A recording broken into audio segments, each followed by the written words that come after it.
मैंने अपने 40 वर्षीय पत्नी को बर्फ के स्नान में बैठने के लिए मजबूर किया, क्योंकि मुझे ये बात पसंद नहीं थी कि वो एक बूढ़ी औरत की तरह दिखती थी। जॉन, मैं बाहर आ रही हूँ। मुझे बहुत ठंड लग रही है। थोड़ा सह लो। लेकिन एमिली कमजोर थी। वो स्प्रिंग की तरह बाथटब से बाहर कूद गई। तुम्हारी जवानी की चाहत मेरे स्वास्थ्य के लिए खतरनाक बनती जा रही है। मेरी पत्नी उम्र बढ़ाने के साथ समझौता करने के लिए तैयार थी। तमाम झुर्रियों, ढीली त्वचा और फीके रंग के साथ। लेकिन मैं नहीं था। उस प्रक्रिया को धीमा करने के मेरे प्रयास और बढ़ते गए। अगले दिन मैंने अपनी नौकरी छोड़ने का फैसला किया। किसी नर्सिंग होम में काम करते हुए मैं जवान कैसे रह सकता था। मैं वहां अकेले और बूढ़े लोगों से घिरा हुआ था।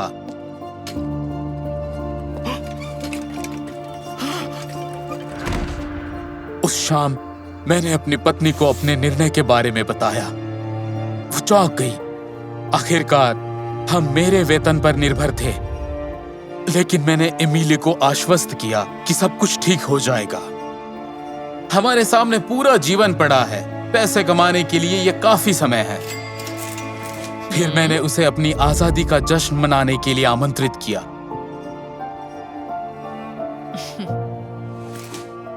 एमिली ने सोचा कि हम एक फैंसी रेस्तरां में जाएंगे, लेकिन वो पुराना सड़ा हुआ मनोरंजन है और मुझे वो पसंद नहीं है।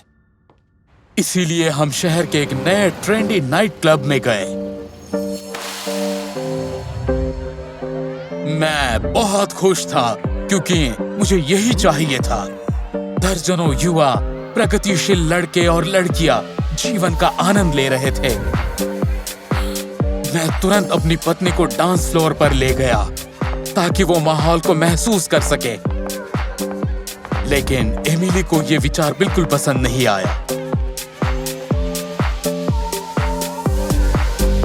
और कुछ गानों के बाद उसने अपना सीना पकड़ लिया और एक कोने में बैठ गई। और उसके बाद मुट्ठी भर गोलियां उसने निगल ली। जॉन, इस तेज संगीत के कारण मुझे अच्छा महसूस नहीं हो रहा। हम घर चल सकते हैं? मैं उसकी बुजुर्ग सनक में शामिल नहीं होने वाला था। इसलिए मैंने उस अभागी औरत को सोने के लिए घर भेज दिया।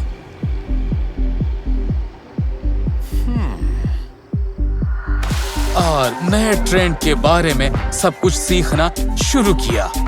भाई, आपको पार्टी कैसी लगी? मेरे ब्लॉग के बारे में कुछ शब्द कहिए। अगली सुबह मैंने अपनी पत्नी को सुबह 6 बजे उठाया। जागो बूढ़ी दोस्त, ये कुछ पैसे कमाने का समय है। मैंने अपनी पत्नी को बताया कि कैसे मैं एक प्रसिद्ध इन्फ्लुएंसर से मिला और किस तरह से उसने खूब पैसे कमाए। हम एक खेल ब्लॉग का फिल्मांकन करेंगे। तैयार हो जाओ, हम दौड़ने जा रहे हैं। लेकिन एमिली इससे रोमांचित नहीं हुई। जॉन, मैं कल के बाद भी बीमार महसूस कर रही हूँ। प्लीज मेरे लिए बाथरूम से गोलियां ले आओ। जब मैंने उसकी दवा की कैबिनेट खोली तो मैं समझ गया। मुझे यकीन हो गया कि एमिली की उम्र बढ़ने का सारा असर उसके दिमाग पर था और वो अपनी जवानी वापस पा सकती है। इसलिए मैंने अपनी पत्नी की दवा को सामान्य एस्पिरिन से बदल दिया और मेरा सिद्धांत काम कर गया। एमिली ने उस अदला बदली पर ध्यान नहीं दिया। उसके तुरंत बाद उसे बेहतर महसूस हुआ और हम दौड़ने चले गए।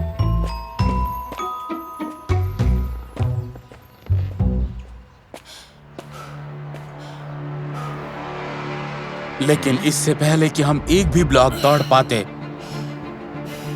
मेरी पत्नी ने अपनी छाती पकड़ ली। पहले तो मुझे लगा कि वो दिखावा कर रही है, क्योंकि उसे इसकी आदत नहीं थी। लेकिन जैसे जैसे मैं उसके करीब पहुंचा, मुझे एहसास हुआ कि स्थिति मेरी सोच से कहीं अधिक बदतर थी। जॉन, मैं उठ नहीं पा रही। 911 पर कॉल करो।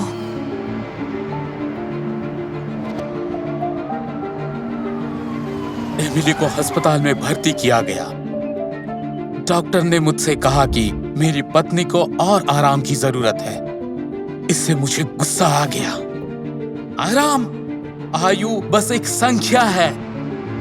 लेकिन डॉक्टर ने जोर देकर कहा कि मेरी पत्नी को शांतिपूर्ण जीवन जीना चाहिए, नहीं तो उसे दिल का दौरा पड़ सकता है।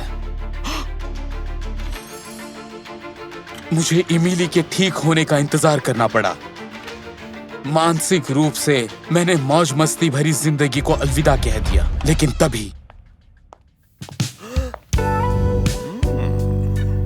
एक सुंदर नर्स मेरी पत्नी के वार्ड से बाहर निकली। तुम्हारी माँ ठीक है, वो अभी सो रही है। उसी पल मुझे समझ आ गया कि एमिली मेरे लिए सही पार्टनर नहीं है और उसकी हालत मुझे नीचे खींच रही थी। जब तक माँ आराम कर रही है, हम कुछ कॉकटेल लेते हैं, क्या कहती हो?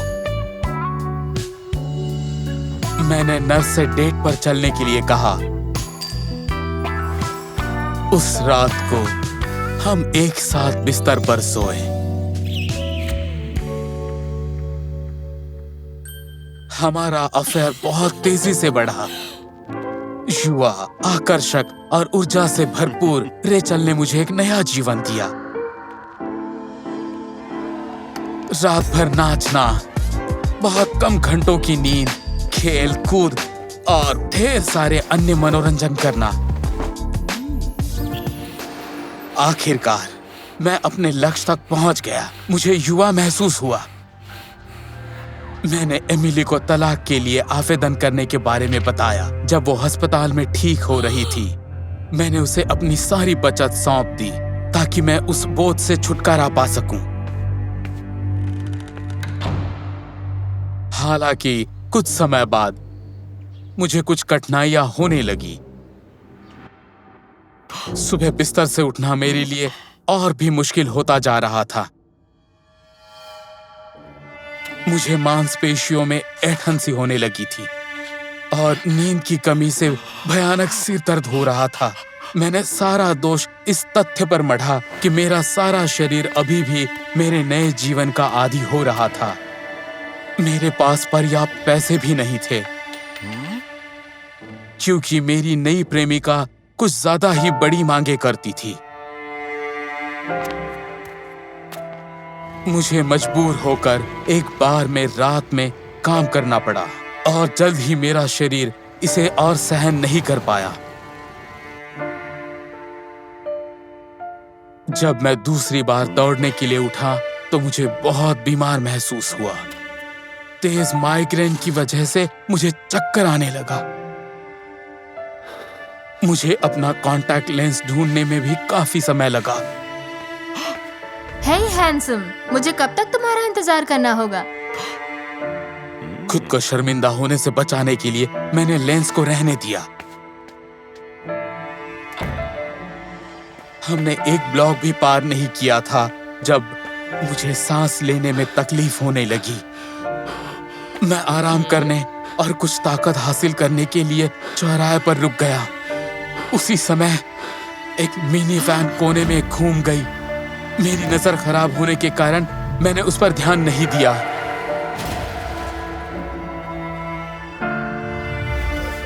भगवान का शुक्र है कि मैं बस कुछ चोटों और मामूली खरोचों के साथ बच गया।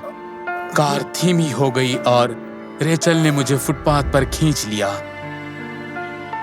लेकिन आगे जो हुआ वो किसी भी दुर्घटना से बदतर था।